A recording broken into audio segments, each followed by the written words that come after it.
Bueno, y hablando de historia, déjenme recibir con mucha alegría a Amadeo Almada, este escritor uruguayo, entre otras cosas.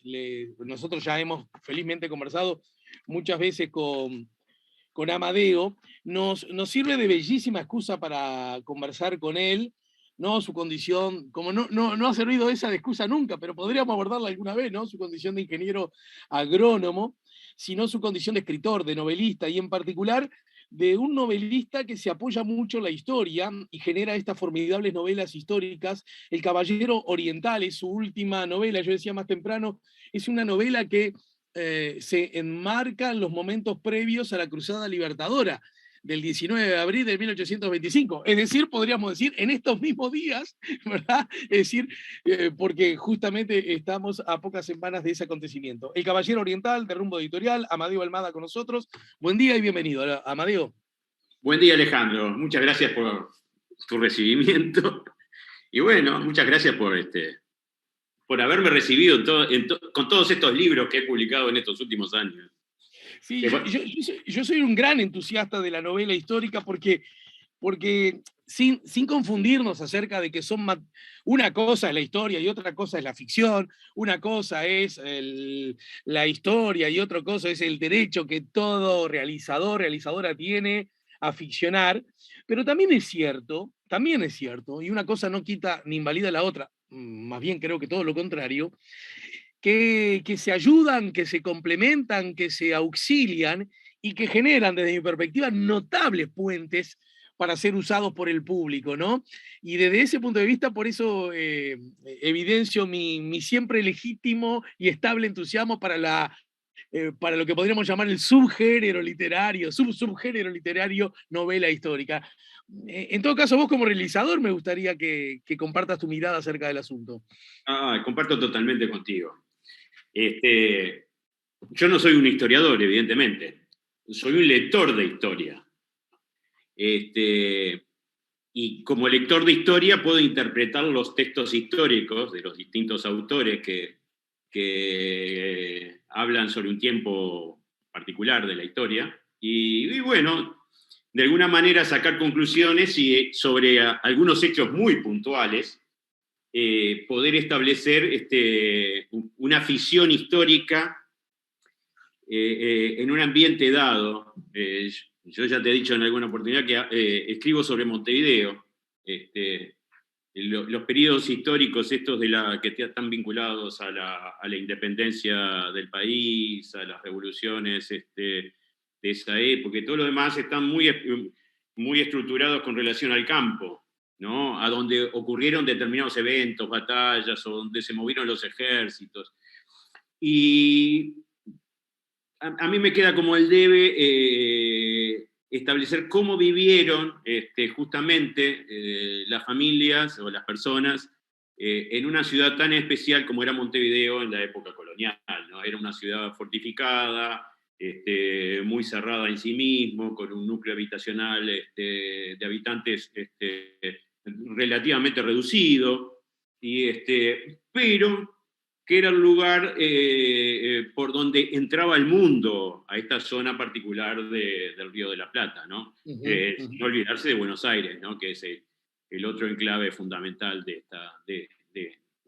los núcleos urbanos del Río de la Plata. Claro. Pero más o menos pasa por ahí mi idea de ficcionar un punto histórico. Y tiene un punto particular. ¿Cuál es ese punto y por qué? Ya que hablábamos de la Cruzada Libertadora, clavaste bandera en ese punto. Porque a mí, yo entre los agradecimientos de esta novela, debo reconocer que cuando era un adolescente, odiaba la historia. O sea, mis primeros años como estudiante de secundaria, odiaba la historia. Odiaba que los profesores o profesoras de historia me hicieran dibujar diagramas con flechitas, dice 19 de abril, desembarco en La Graciada. Todo eran fechitas y eventos, ¿no? Y nunca se hablaba de las personas, se hablaba poco de las personas como elementos de ese momento histórico particular, ¿no? Y por suerte, yo en segundo año de preparatorios, hoy sexto año de secundaria, tuve una profesora espectacular. Se llamaba Aurora Capilla de Castellanos, una entusiasta historiadora y además con una capacidad de docencia increíble. Y lo que más me enamoró de Aurora Capilla, por decirlo de una manera, era que ella hablaba de gente, de personas, de que acertaban o se equivocaban, pero siempre en aras de lo que pensaban que era válido para el momento histórico y como ellos en particular. Y a mí me quedó. ¿Sabés lo que hizo Aurora Capilla? Me transformó en un comprador de libros de historia.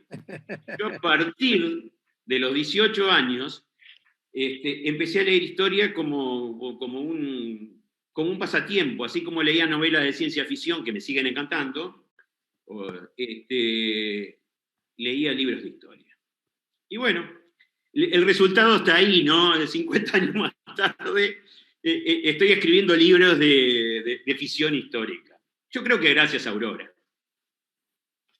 Bien, bueno, primero que quiero decirles que, a ver, un poco para ingresar al escenario, al clima, a la atmósfera, les leo. El reloj de la iglesia daba las 10 de la mañana cuando abandonaba la matriz. En la plaza de verduras, Agustín Berazategui había contactado a una mujer. ¿Se trata de algo concreto?, preguntó ella. No, respondió Agustín. Simplemente necesito comunicarme con don Yáñez de inmediato. Es muy importante, dudó antes de proseguir. Puede ser un asunto de vida o muerte. La mujer no pudo ocultar su sorpresa. ¿Qué motivos ocultos tenía el pedido? El comerciante nunca había procedido de esa manera. Puedo mandar a mi Ramón para que haga venir a su padre. Le quedaré muy agradecido. Convinieron para encontrarse en las primeras horas de la tarde junto a la puerta de San Pedro. La cuadra, donde se encontraban los tendejones que venden monturas, cinchas, argollas, estriberas y otros artículos para las tareas del campo, conocida popularmente como la calle de los judíos, partía desde la plaza hacia la bahía. Ambos salieron por allí comprando 5 metros de cuerda. Al entrar en la habitación, Agustín percibió el desorden. A medida que la examinaba, comenzó a sentir una vertiginosa sensación de dislocación. Parecía que la estancia le rechazaba con todos sus elementos. El catre, la mesa, candiles colgados en las paredes, el aroma de cuarto encerrado, las sombras de los rincones, el cuerpo encogido contra la pared y el olor que ya exhalaba. Bueno, ustedes deberán seguir leyendo. Lo digo para que vean de qué va la cosa y cómo Amadeo, de alguna manera, junta lo que, desde la curiosidad histórica para saber cómo funcionaba esa calle, esta cosa que vos lográs, Amadeo, y es que muy fácilmente tus textos se transforman en imagen en cada uno de nosotros, ¿verdad? Y hasta naturalmente lo que tiene que tener una novela es saber cómo son sus personajes, cuál es el conflicto y qué es lo que va a pasar una vez instalado el conflicto, más allá de que el contexto histórico, sobre el contexto histórico, alguna que otra cosa más o menos sabemos y conocemos, ¿no? Eso, ¿eso cómo lo trabajás? Danos una pista sin contar todo, sin contar el truco. Bueno, en un principio esta era la idea, yo qué sé, venían los textos, algunos textos, ¿no? La idea de esta novela está basada en un hecho particular, ¿no? Que para mí es cuando la gente se une para un objetivo en particular, surgen grandes cosas, ¿no? En esta época particular, que fue el año 1825, para mí quizás uno de los hechos más grandes, más fundamentales, es el abrazo del Monzón, ¿no? Entre Rivera y La Valleja. Porque se podrá hablar de muchas razones, de lo que fueron las batallas de Sarandí, Rincón, el 25 de agosto y todo lo demás, ¿no? Pero todo tiene un origen, todo tiene un embrión. y ese embrión, justamente para que ocurrieran todas esas cosas, fue que dos personas que son caudillos, que no le dan el brazo a torcer a nadie, que son muy personalistas y todo lo demás, dejan de lado eso que tienen y se unen para un bien común. Eso es la idea primordial que estaba en esta novela. Y yo, sin contarlo, lo único que cuento es una parte previa, son 2 meses entre noviembre y diciembre del año 1824. De alguna manera intento explicar, entre comillas, por supuesto, cómo fue que ocurrió ese evento tan trascendental, ¿no? ¿Cómo fue que se generó? Porque las cosas no surgen solas, ¿no? Nunca en la historia de la humanidad, en la historia de las personas, en la historia de las sociedades. Las cosas surgen así solas, como si vieran si la trajeran del cielo y la pusieran ahí, ¿no? Eso surgió porque evidentemente hubo un proceso previo, ¿no? Exacto. Entonces, eso yo lo imagino. Digo, eso es un elemento muy controvertido en los libros de historia. A mí me gusta porque ninguno se pone de acuerdo. Si fueron colorados lo veían de una manera, si eran blancos lo veían de otra, y ahora si son frente amplistas la ven totalmente distinto, ¿no? Depende del color con que se mira, con el color que se ven los hechos históricos. Pero yo elijo uno, me gustó porque implica conspiraciones, implica aventura, implica intriga, y eso es en una novela, ¿no? Es casi primordial, ¿no? Porque si no, no es entretenida. Exactamente. Y cuando vos te imaginás, a propósito, la novela uno la puede conseguir en las distintas librerías, ¿no? Y sí, Rumbo le da un número de ejemplares a Guzzi, que es el distribuidor en librería, yo supongo, ¿no? Que ya debe estar entre el circuito librero, ¿no? A esta altura. Sí. No se presentó oficialmente, se va a presentar el 20 de abril en el Ateneo a las 19 horas. Bueno, justamente en el marco de la Cruzada Libertadora. Casi que en el marco de la Cruzada Libertadora. Totalmente. El día después. Bien. O sea, en la banda oriental, seguro. En la banda oriental, seguro. Que era como éramos nosotros en esa época. Bien, bien, bien. Sí, allá está, entre otras cosas, ¿no? Hermosísima de nuestra historia, mucho desconcierta, pero a mí al contrario me entusiasma, ¿no? Los orientales argentinos, ¿no? Todo aquello.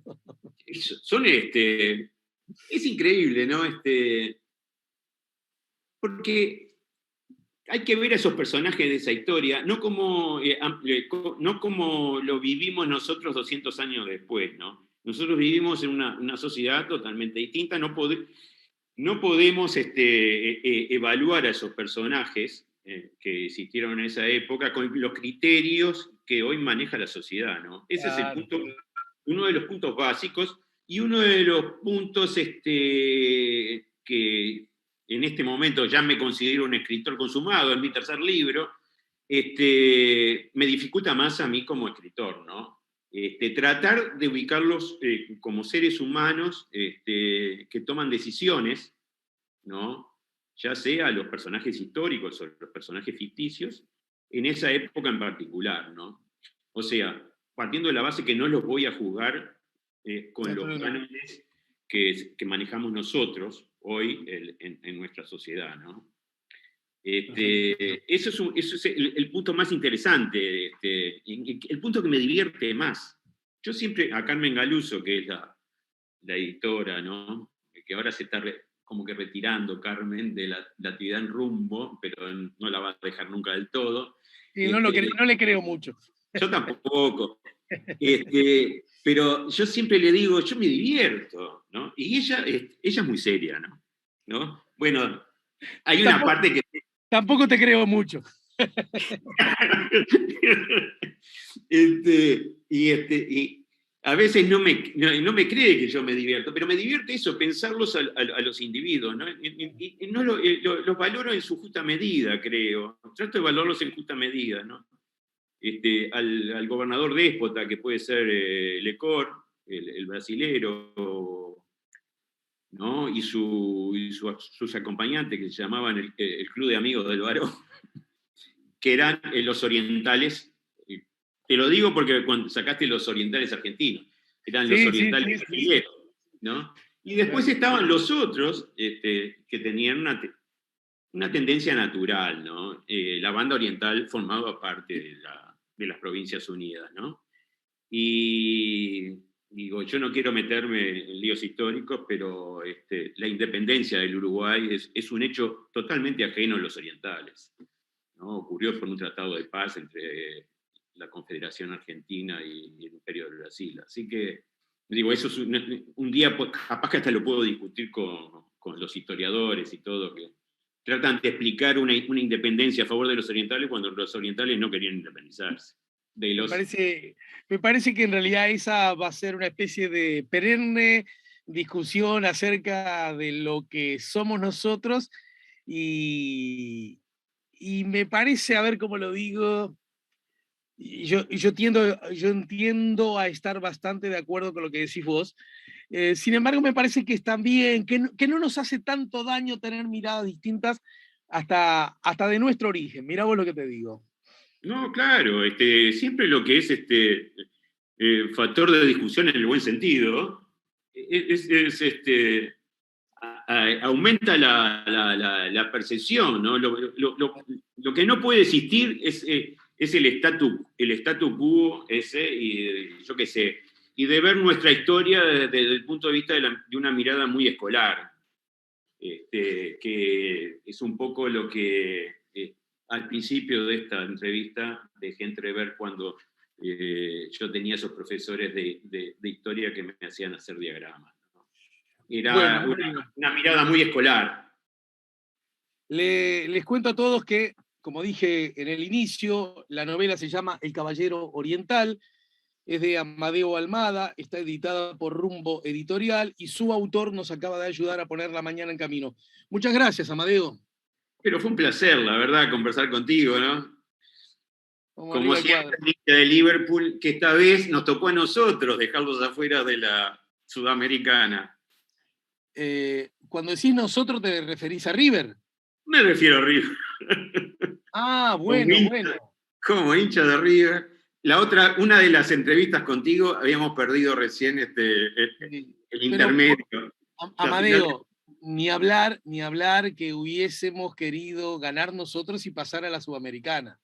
Ahora, sí, el partido más grande de nuestras historias que hemos tenido fue la final del intermedio. Es uno que ya sabés cuál es y ya sabés cómo terminó. Sí, perdimos por penales. La copa está en la Avenida Graciada. Exacto. Muy bien. Hasta pronto. Chao, Amadeo, te abrazo y te agradezco mucho. Chao. Otro para ti. Dale. Amadeo Almada nos acaba de ayudar a poner la mañana en camino. Nos vamos a la pausa. Pedro Crivari, al regreso, el analista y periodista, también acá en el 98.7.